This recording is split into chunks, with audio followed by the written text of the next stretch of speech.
तो हेलो दोस्तों, आप लोग को बता दें आज का इन्फॉर्मेशन जो है प्रधानमंत्री नरेंद्र मोदी की तरफ से है, जो कि पंजाब दौरे पे जो गए थे।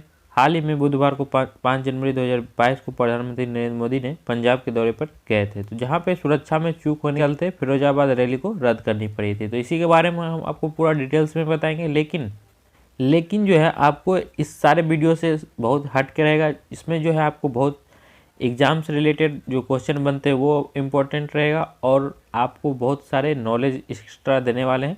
ठीक है, तो एक्स्ट्रा इसमें हम बात करने वाले हैं। देख सकते हैं नीचे हम पूरा इम्पोर्टेंट बात जो है वही बताने वाले हैं, तो वीडियो जो है आप थोड़ा सा भी स्किप मत कीजिएगा, तो इम्पोर्टेंट रहने वाला है। तो चलिए सबसे पहले इसको स्टार्ट करते हैं।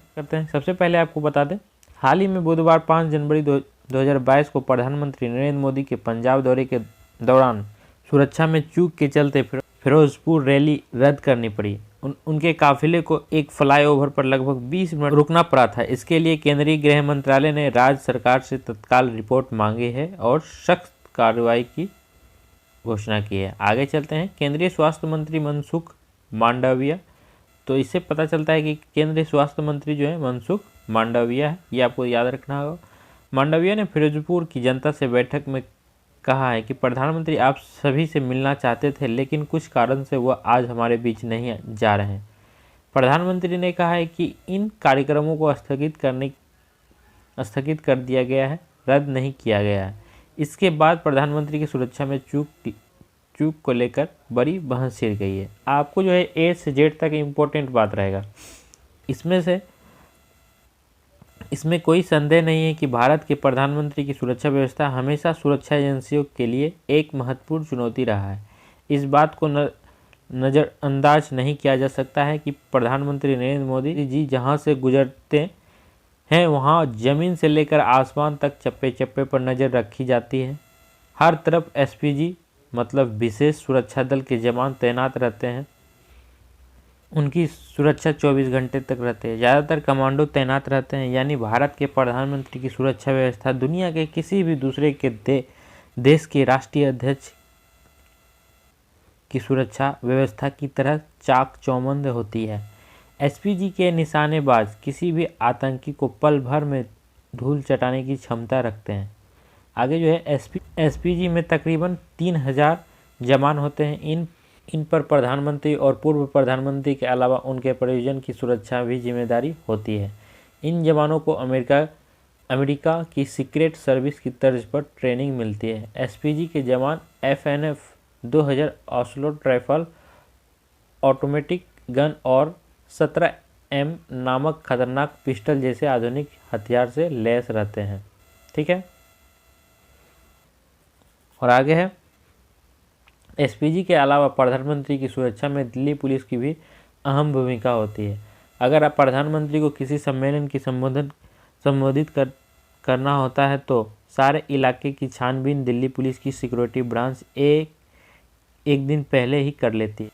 सम्मेलन स्थल एसपीजी की कमांडरों द्वारा घेर लिया जाता है। आमतौर पर प्रधानमंत्री को लोकल प्रोग्राम में एसपीजी के प्रमुख खुद उपस्थित रहते हैं। अगर एसपीजी के प्रमुख किसी वजह से उपस्थित नहीं रहते हैं तो कोई आला अधिकारी सारे इंतजाम की देखरेख करता है। जब प्रधानमंत्री अपने सरकारी आवास से सम्मेलन में भाग लेने के लिए निकलते हैं तो पूरे रास्ते पर सड़क के एक तरफ की ट्रैफिक को 10 मिनट पहले रोक दिया जाता है।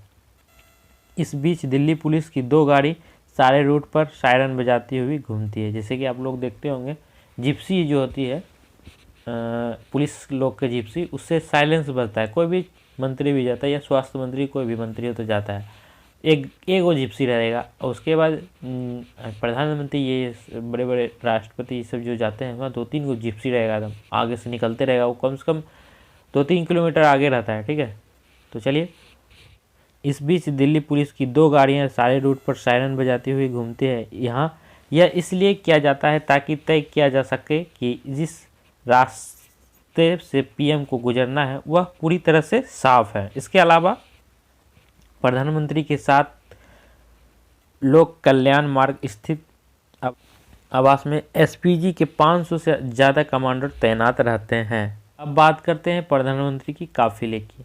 तो प्रधानमंत्री के काफिले 2 बख्तरबंद BMW 7 series series sedan, 6 BMW X5 और एक मर्सिडीज बेंज एम्बुलेंस सहित 1 दर्जन से अधिक वाहन शामिल होते हैं। इसके अलावा एक टाटा सफारी जैमर भी काफिले के साथ चलता है।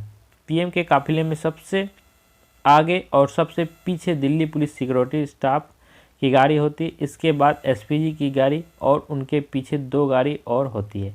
इसके बाद लेफ्ट और राइट साइड में भी 2 गाड़ियां होती है और बीच में रहती है प्रधानमंत्री की गाड़ियां, जो कि बुलेट प्रूफ होती है। प्रधानमंत्री नरेंद्र मोदी के काफिले में अब एक नई कार और जुड़ गई है। यह कार जो है 650 गार्ड प्रधानमंत्री नरेंद्र मोदी के काफिले में BMW 7 series high security edition, land rover, range rover और वेग और टोयोटा लैंड क्रूजर जैसी कारें भी शामिल है।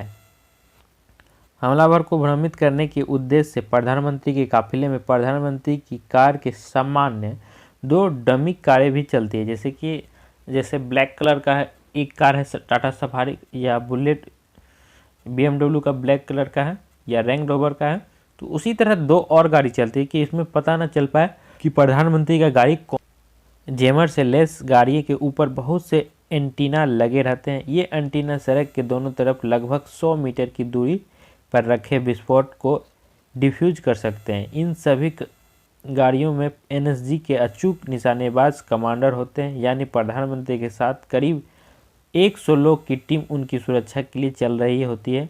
जब पीएम पैदल चलते हैं तो भी उनके आसपास और आगे पीछे वर्दी और सादे कपड़ों में NSG के कमांडर चलते हैं।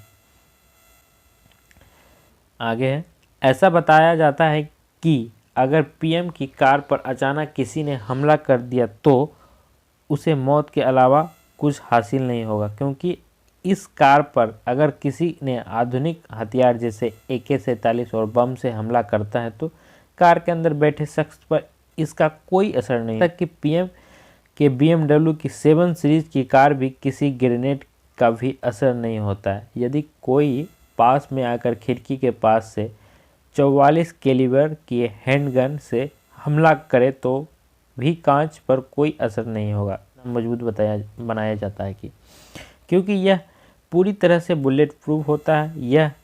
यही नहीं, अगर किसी कारणवश आपात स्थिति में कार के टायर पंचर हो जाते हैं या फट जाते हैं, तब भी इस कार को 90 किलोमीटर प्रति घंटे की स्पीड से 320 किलोमीटर तक भगाया जा सकता है। ये होती है क्षमता। आइए आगे जानते हैं। आइए अब हम एसपीजी कमांडर की कार्य प्रणाली एवं उनके हथियार के बारे में जानते हैं।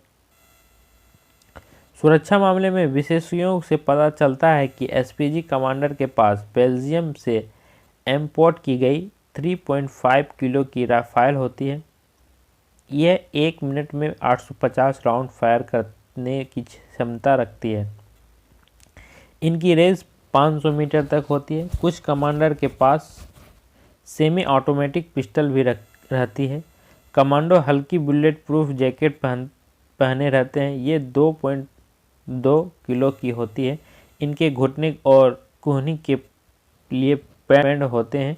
कमांडो काले चश्मे पहनते हैं ताकि वे आसपास के स्थलों पर नज़र रख सकें, किसी को उन पर शक भी ना हो। इस चश्मे को इस तरह से बनाया जाता है कि हमले के वक्त भी वे आसानी से देख सकते हैं कि अचानक गोलीबारी के दौरान पीएम की रक्षा के लिए जवान दुश्मन के आगे खड़े हो जाते हैं और पलक झपकते ही दुश्मन को गोलियों से भून डालते हैं। एसपीजी के जवान हमेशा एल्बो गार्ड और ऐसा जूता पहनते हैं जो जमीन पर फिसलता नहीं है, और इनके हाथ में एक विशेष दस्ताना होता है जिसके कारण उनके हाथ से हथियार फिसलते नहीं हैं और उन्हें चोट भी नहीं लगती है। इन्हें ट्रेनिंग के दौरान मार्शल आर्ट की विशेष ट्रेनिंग भी दी जाती है, जिससे ये लोग बिना हथियार के भी कई हमलावर पर भारी पड़ते हैं। और आगे जो है, अब प्रधानमंत्री के विमान पर एक नज़र डाल लेते हैं। जब प्रधानमंत्री देश के किसी दूसरे शहर या विदेशी दौरा पर जा रहे होते हैं तो उनकी हवाई यात्रा की सारी जिम्मेदारी एयरफोर्स की होती है। जैसा कि पहले ये हवाई यात्रा से करके ही रैली में जाने वाले थे या संबोधित करने वाले थे। ये आप लोग को पता होगा, अभी तीन दिन से ये चर्चा में है कि प्रधानमंत्री पहले हवाई जहाज़ से जाते हैं, उसके बाद ये रूट जो है चेंज किया गया, क्योंकि अभी हाल ही में हमारे CDS बिपिन रावत का जो निधन हो गया है हेलीकॉप्टर से ही हो गया, क्योंकि उनका हेलीकॉप्टर जो है मौसम के कारण क्रैश हो गया है। तो इसी कारण हेलीकॉप्टर को 2 बार उड़ाया गया था, लेकिन जब पायलट ने बताया कि नहीं मौसम बहुत ही ख़राब है, नहीं जा सकते हैं, तो ये बाय रोड गए। तो बाय रोड जाने के बाद बीच में एक फ्लाईओवर आता है, आगे जस्ट बीच में जब फ्लाईओवर को बीचों बीच पहुंचते प्रधानमंत्री, तो आगे देखते हैं कि प्रदर्शनकारी जो है प्रदर्शन कर रहे हैं। तो इसी टाइम जो है ये सब घटना हो गया। तो पहले से वो हटा लेना चाहिए, जो कि पंजाब पुलिस का काम है, तो उन्होंने किया नहीं। तो बाकी चलिए आगे चलते हैं। हवाई यात्रा के दौरान प्रधानमंत्री सीधे एयरपोर्ट के टेक्निकल एरिया में दाखिल होते हैं। यह इलाका दिल्ली में द्वारका के पास स्थित है। प्रधानमंत्री के एयरपोर्ट पहुंचने से पहले वहां एयरफोर्स के 2 बोइंग विमान तैयार खड़े होते हैं। अगर एक में अंतिम समय में गड़बड़ी हो तो स्टैंड बाई के लिए खड़े विमान से प्रधानमंत्री अपनी यात्रा पर निकलते हैं। इस फ्लाइट का नंबर हमेशा AI-1 होता है। प्रधानमंत्री के विदेश दौरों के लिए एयर इंडिया 1 बोइंग 747 से 400 विमान का इस्तेमाल किया जाता है। प्रधानमंत्री का विमान जब उड़ान भरता है तो उससे कुछ मिनट पहले सारे इलाके को नो फ्लाइंग जोन में तब्दील कर दिया जाता है। उस दौरान कोई फ्लाइट ना उतर सकती है ना उड़ सकती है। उनके विमान में भी उनका अपना स्टाफ और NSG के गार्ड्स रहते हैं। विमान में एक बेडरूम और छोटा सा कॉन्फ्रेंस रूम भी होता है। अंत में आपको बता दें, Z+ श्रेणी की सुरक्षा को नज़रअंदाज नहीं किया जा सकता है, तो उसको भी आप लोग देख लीजिए। Z+ श्रेणी की जो सुरक्षा है राष्ट्रीय सुरक्षा गार्ड या NSG के कमांडर द्वारा मुहैया कराया जाता है, जिन्हें बोलचाल की भाषा में ब्लैक कैट भी कहा जाता है। NSG एक विशेष सैन्य बल है जिससे विशेष रूप से आतंकवाद विरोधी गतिविधियों के लिए प्रशिक्षित किया जाता है। NSG के कमांडर अत्याधुनिक MP5 बंदूकों और आधुनिक संचार उपकरणों से लैस होते हैं। इसके अलावा प्रत्येक कमांडर मार्शल आर्ट और निहत्थे युद्ध कौशल में भी निपुण होते हैं। Z+ श्रेणी की सुरक्षा व्यवस्था के तहत 36 सशस्त्र कमांडो 24 घंटे एक व्यक्ति की सुरक्षा करते हैं। तो आई होप आप लोग को समझ में आ गया हो। तो वीडियो कैसा लगा वो कमेंट बॉक्स में आपको बताना है, और वीडियो अच्छा लगे तो लाइक और शेयर जरूर कीजिएगा। और इसी तरह का इन्फॉर्मेशन वीडियो हम लाते रहते हैं, न्यू वैकेंसी से रिलेटेड, एडमिट कार्ड से रिलेटेड, आंसर की से रिलेटेड, तो आप रिजल्ट से रिलेटेड, तो आप लोग चैनल को ज़रूर सब्सक्राइब करिएगा, क्योंकि इससे आपको बहुत हेल्प होने वाला है। मिलते हैं नेक्स्ट वीडियो में, तब तक के लिए धन्यवाद, बाय बाय, टेक केयर, जय हिंद, जय भारत।